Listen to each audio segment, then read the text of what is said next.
प्रतियोगी विद्यार्थियों, स्वागत है आप सभी का आपके अपने YouTube चैनल प्रारंभ आईएएस में। कैसे हैं आप लोग? उम्मीद करता हूं कि सब अच्छे होंगे, सबकी तैयारी काफ़ी अच्छी चल रही होगी, विशेषकर उनकी जिन्हें अभी कुछ ही दिनों बाद उत्तर प्रदेश पुलिस परीक्षा देनी है उनकी।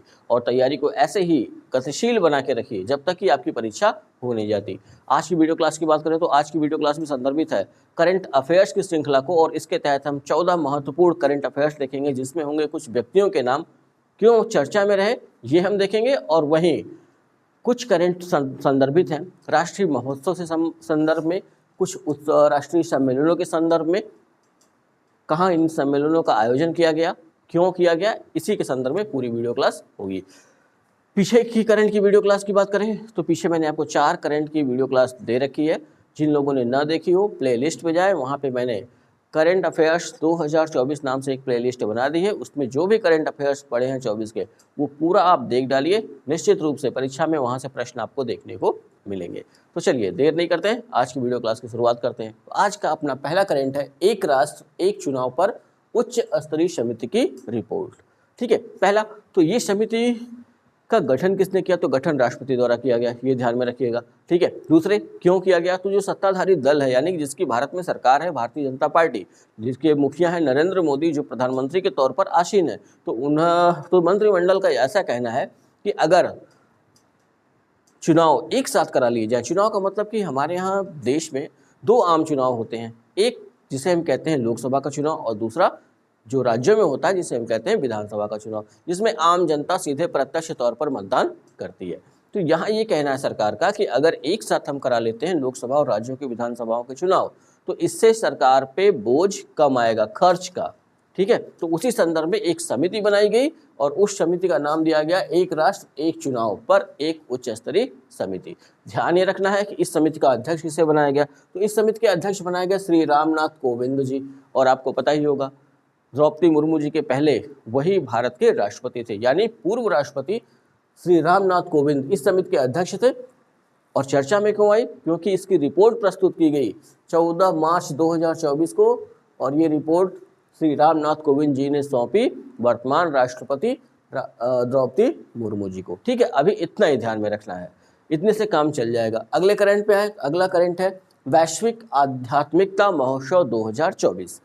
तो कहाँ इसका आयोजन किया गया, स्थान पहले देखना होगा। स्थान है कान्हा शांतिवनम हैदराबाद तेलंगाना। समय की बात करें तो 14 से 17 मार्च 2024 के मध्य। इसका आयोजक कौन था, यानी किसने इसका आयोजन किया, तो संस्कृति मंत्रालय भारत सरकार एवं हार्टफुलनेस एक संस्था है उसके द्वारा इसका आयोजन किया गया। इसका मुख्य विषय क्या रहा, आंतरिक शांति से विश्व शांति। पूरा ध्यान में रखना है, यही 3 पॉइंट हैं, यही 3 पॉइंट से क्वेश्चन बनेंगे। अगले करंट पे आए, अगला करंट है पलाश पुष्प महोत्सव 2024। इस पर विशेष ध्यान रखिएगा। ऐसा इसलिए कि पलाश पुष्प महोत्सव है, ऐसा प्रश्न पूछते ही हमारे दिमाग में उत्तर प्रदेश आ जाता है, क्योंकि उत्तर प्रदेश का राजकीय पुष्प क्या है, तो उत्तर प्रदेश का राजकीय पुष्प है पलाश। ठीक है, इसी संदर्भ में ये क्वेश्चन नहीं है, ये ध्यान में रख लेना है। तो पलाश पुष्प महोत्सव 2024 का आयोजन कहाँ किया गया, तो स्थान रहा नई दिल्ली। समय की बात करें तो 2 से 3 मार्च 2024 के बीच में। इसका आयोजक कौन रहा, आयोजक का मतलब किसने इसका आयोजन करवाया, दिल्ली विकास प्राधिकरण। तो दिल्ली विकास प्राधिकरण ने पलाश पुष्प महोत्सव 2024 का आयोजन कराया और वो आयोजन हुआ नई दिल्ली में 2 से 3 मार्च 2024 के मध्य। अगले करंट की बात करें तो सतत विकास लक्ष्यों में तेजी लाने के लिए राष्ट्रीय सम्मेलन 2024। तो इस करंट से पहले हमें ध्यान रख लेना है कि संयुक्त राष्ट्र संघ ने पूरे विश्व के लिए 27 SDG सस्टेनेबल डेवलपमेंट गोल जिसे कहा गया है सतत विकास लक्ष्य रखे हैं पूरे विश्व के सामने। और ऐसा मानना है संयुक्त राष्ट्र संघ का, या ये कह सकते हैं कि उन्होंने ऐसी अनुशंसा की है अपने सदस्य देशों की। तो संयुक्त राष्ट्र सदस्य देशों की संख्या इस समय 193।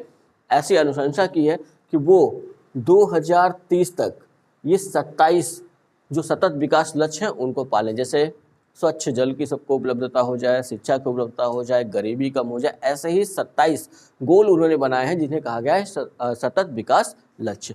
तो उसी संदर्भ में भारत में सतत विकास लक्ष्यों में तेजी लाने के लिए राष्ट्रीय सम्मेलन 2024 का आयोजन किया गया। ये आयोजन कहाँ किया गया, तो जयपुर राजस्थान 4 से 5 मार्च 2024 के मध्य। इसका आयोजक कौन रहा, तो नीति आयोग इसका प्रमुख आयोजक था, ठीक है। लेकिन नीति आयोग के साथ साथ राजस्थान सरकार, UNDP, United Nation Development Programme, और साथ ही साथ यूएन, यूनाइटेड नेशन, ये इसके आयोजक रहे। उद्देश्य क्या रहा? उद्देश्य रहा कि भारत के राज्यों और केंद्रशासित प्रदेशों को सतत विकास लक्ष्यों यानी एसडीजी के स्थानीयकरण को परखने के लिए प्रोत्साहित करना, यानी वो जाके देखें कि जो 27 सतत विकास लक्ष्य हैं स्थानीय तौर पर कहाँ उसमें कमी रह जा रही है कि हम उस लक्ष्य को प्राप्त नहीं कर पा रहे हैं या हम कितने पीछे हैं, यही इसमें जो है देखना है, ठीक है। अगले करंट की बात करें तो अगला करंट है राष्ट्रीय बागवानी मेला 2024। कहाँ इसका आयोजन किया गया? स्थान की बात करें तो स्थान है बेंगलुरु, कर्नाटक, समय 5 से 7 मार्च 2024। आयोजक कौन था इसका? तो ICAR, ठीक है, ध्यान रखिएगा, ICAR, Indian council of agriculture research, ICAR, Indian institute of horticulture research, Bengaluru, ठीक है। इसके तत्वाधान में इसका आयोजन किया गया और इसका मुख्य विषय था सतत विकास के लिए अगली पीढ़ी की प्रौद्योगिकी आधारित बागवानी। तो यहाँ 250 से अधिक स्टॉल लगाए गए थे जिसमें बागवानी से संबंधित खाद, बीज, उपकरण, ऐसे उनका प्रदर्शन वहाँ पे किया गया था, ठीक है। अगले करंट की बात करें तो अगला करंट है अपना पर्पल उत्सव 2024। इस पर विशेष ध्यान रखिएगा, यहाँ से क्वेश्चन बनाया जा सकता है, ठीक है। पर्पल उत्सव 2024, स्थान इसका आयोजन कहाँ किया गया? तो आयोजन था स्थल राष्ट्रपति भवन, नई दिल्ली, और तिथि है 26 फरवरी 2024, ठीक है। आयोजक कौन रहा इसका? तो आयोजक था सामाजिक न्याय और अधिकारिता मंत्रालय, भारत सरकार, उसके तहत दिव्यांगजन सशक्तिकरण विभाग, ठीक है, इसने इसका आयोजन किया। उद्घाटन इसका किसने किया? यानी पर्पल उत्सव 2024 का तो उद्घाटन राष्ट्रपति द्रौपदी मुर्मू जी द्वारा किया गया। और इसका उद्देश्य क्या रहा, या ये पूछा जा सकता है क्वेश्चन कि पर्पल महोत्सव का संबंध इनमें से किससे है? तो पर्पल शब्द आते ही प्रश्न में ध्यान रख लीजिएगा कि दिव्यांगजनों से हमें जोड़ना है, ठीक है। यानी जो विकलांग है उनको एक नया नाम दिया गया है प्रधानमंत्री जी द्वारा, दिव्यांग, तो वहीं से हमें इसे कनेक्ट करना है। तो विभिन्न दिव्यांगों के बारे में जागरूकता विभिन्न दिव्यांगताओं के बारे में जागरूकता बढ़ाना, ठीक है। दिव्यांगताएं मतलब कई तरह की दिव्यांगता होती है, कोई ऐसा नहीं है कि किसी के हाथ नहीं है, पैर नहीं है तो उसी को दिव्यांग कहेंगे। मानसिक तौर पे भी दिव्यांगताएं होती हैं, उनको भी इसमें रखना है, ठीक है। और लोगों को जागरूक करना है इस बारे में कि अगर ऐसे लक्षण किसी में दिखें तो उसे डॉक्टर को आप तुरंत दिखाएं, वो दिव्यांगता का एक लक्षण हो सकता है, ठीक है। अगले करंट की बात करें तो अगला करंट है अंतर्राष्ट्रीय गीता महोत्सव 2024। इसका आयोजन कहाँ किया गया? आयोजन स्थल की बात करें तो आयोजन स्थल रहा कोलंबो, श्रीलंका, 1 से 3 मार्च 2024 के बीच। आयोजक कौन था? तो इसका आयोजक यानी कि इसका आयोजन कराया कुरुक्षेत्र विकास बोर्ड हरियाणा ने, ठीक है। इतना ही ध्यान में रखना है, इतने से काम हो जाएगा। अब आते हैं यहाँ 7 व्यक्तियों के नाम है, वो किसी न किसी वजह से चर्चा में रहे और पूरा ध्यान बना के रखिएगा। जो पहला नाम है अपना वो है किशोर मकवाना। कौन है ये, क्यों चर्चा में रहे?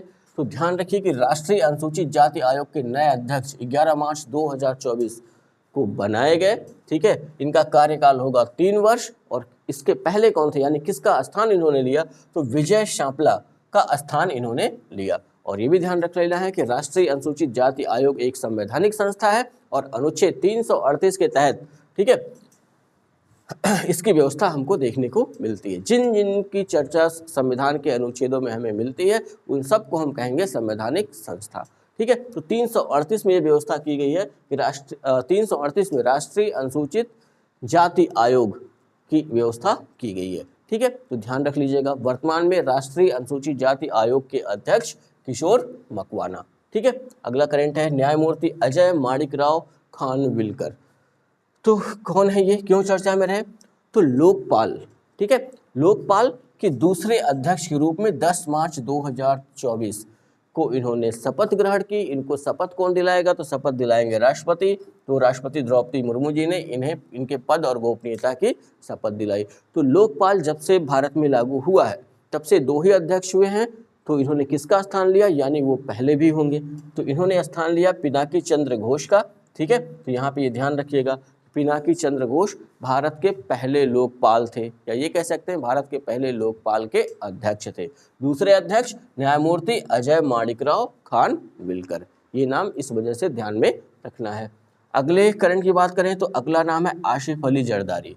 इनका नाम जुड़ता है अपने पड़ोसी देश के साथ यानी पाकिस्तान के साथ। तो पाकिस्तान के 14वें राष्ट्रपति के रूप में 10 मार्च 2024 को उन्होंने शपथ ग्रहण की। ये भी ध्यान रखिए कि पहली बार नहीं है कि आसिफ अली जरदारी पाकिस्तान के राष्ट्रपति बन रहे हैं, दूसरी बार ये पाकिस्तान के राष्ट्रपति बने हैं। पहली बार जब ये बने थे तो वो वर्ष था 2008 और 2008 से 2013 तक ये पाकिस्तान के प्रधान राष्ट्रपति इसके पहले भी रह चुके हैं। ठीक है, यानी पाकिस्तान के 14वें राष्ट्रपति के रूप में आसिफ अली जरदारी ने शपथ ली है और वो पाकिस्तान के 2 बार, एक बार पहले रह चुके हैं, एक बार अब, तो दूसरी बार राष्ट्रपति बने हैं। ठीक है, वहीं जब पाकिस्तान की चर्चा हो ही रही है तो पाकिस्तान के प्रधानमंत्री भी देख लेते हैं। तो पाकिस्तान के प्रधानमंत्री भी बदले हैं। तो इस समय वर्तमान में पाकिस्तान के प्रधानमंत्री हैं शहबाज शरीफ। 4 मार्च 2024 को इन्होंने शपथ ली, इन्हें शपथ दिलाई पाकिस्तान के राष्ट्रपति ने। तो यहाँ एक चीज़ ध्यान रखिए कि आसिफ अली जरदारी से पहले पाकिस्तान के राष्ट्रपति थे आरिफ अलवी। ठीक है, तो आरिफ अलवी, अभी हमने क्या देखा कि आसिफ अली जरदारी 10 मार्च 2024 को राष्ट्रपति पद की शपथ ले रहे हैं, यानी कि जब 4 मार्च को शहबाज शरीफ ने शपथ ली होगी तो उस समय राष्ट्रपति रहे होंगे आरिफ अलवी। तो ये भी ध्यान रखिएगा कि शहबाज शरीफ को 4 मार्च 2024 को पाकिस्तान के प्रधानमंत्री पद की शपथ आरिफ अलवी ने दिलवाई और ये भी दूसरी बार पाकिस्तान के प्रधानमंत्री बने। पहली बार अप्रैल 2022 से अगस्त 2023 तक ये पाकिस्तान के प्रधानमंत्री रहे थे। ठीक है, अगले करंट की बात करिए तो अगला करंट है राज प्रताप सिंह। विशेष तौर पर ध्यान में रखिएगा, उत्तर प्रदेश से इनका नाम जुड़ रहा है। उत्तर प्रदेश के नए राज्य निर्वाचन आयुक्त 7 मार्च 2024 को नियुक्त किए गए। ठीक है, जैसे केंद्र में मुख्य चुनाव आयुक्त होते हैं वैसे राज्यों में ही राज्य चुनाव आयुक्त, ठीक है, या राज्य निर्वाचन आयुक्त की नियुक्ति की जाती है राज्यपाल द्वारा। इनका काम है, ठीक है, पंचायतों के चुनाव कराना, नगर निकायों के चुनाव कराना। ठीक है, दूसरा नाम जो मैंने कहा कि जो आपको ध्यान में रखना है वो है राजकुमार विश्वकर्मा जी का नाम। इनका नाम हमें इसलिए ध्यान में रखना है, उत्तर प्रदेश के मुख्य सूचना आयुक्त मार्च 2024 में नियुक्त किए गए हैं। तो सीधा सा क्वेश्चन बनेगा आपके लिए कि उत्तर प्रदेश के मुख्य सूचना आयुक्त कौन है। तो अगर आपको नाम याद है तो राजकुमार विश्वकर्मा। ठीक है, उत्तर प्रदेश राज्य के राज्य निर्वाचन आयुक्त कौन है, तो आपका सीधा सा नाम आंसर हो जाना चाहिए राज प्रताप सिंह। ठीक, तो इनके कार्यकाल की बात करें तो 3 वर्ष या 65 वर्ष की आयु तक। ठीक है, अगले करंट की बात करें तो अगला करंट है सुनील भारती मित्तल। यानी अगला नाम जो चर्चा में है हमारे पास वो नाम है सुनील भारती मित्तल का। कौन है ये, पहले इनकी पहचान। तो इनकी पहचान की बात करें तो भारती इंटरप्राइजेस के संस्थापक और अध्यक्ष। ठीक, एयरटेल का सिम अगर आप यूज करते होंगे तो एयरटेल इन्हीं की कंपनी है। ठीक है, क्यों चर्चा में रहे, तो ब्रिटेन की राजशाही की ओर से मानक नाइटहुड सम्मान, और इस सम्मान का नाम है knight commander of the most excellent order of the British empire, short में KBE। ठीक है, से फरवरी 2024 में सम्मानित किए गए। ये पूरा ध्यान में रखिएगा कि ब्रिटेन के मानक नाइटहुड सम्मान से अभी हाल ही में किसे सम्मानित किया गया, ऐसा प्रश्न आपके सामने आएगा। अपना आंसर हो जाएगा सुनील भारती मित्तल। इसी के साथ साथ एक और व्यक्ति हैं जो चर्चा में रहे एक सम्मान को लेकर, उनका नाम है शशि थरूर, कांग्रेस के नेता हैं। ठीक है, और तिरुवनंतपुरम केरल से लोकसभा सदस्य एवं लेखक।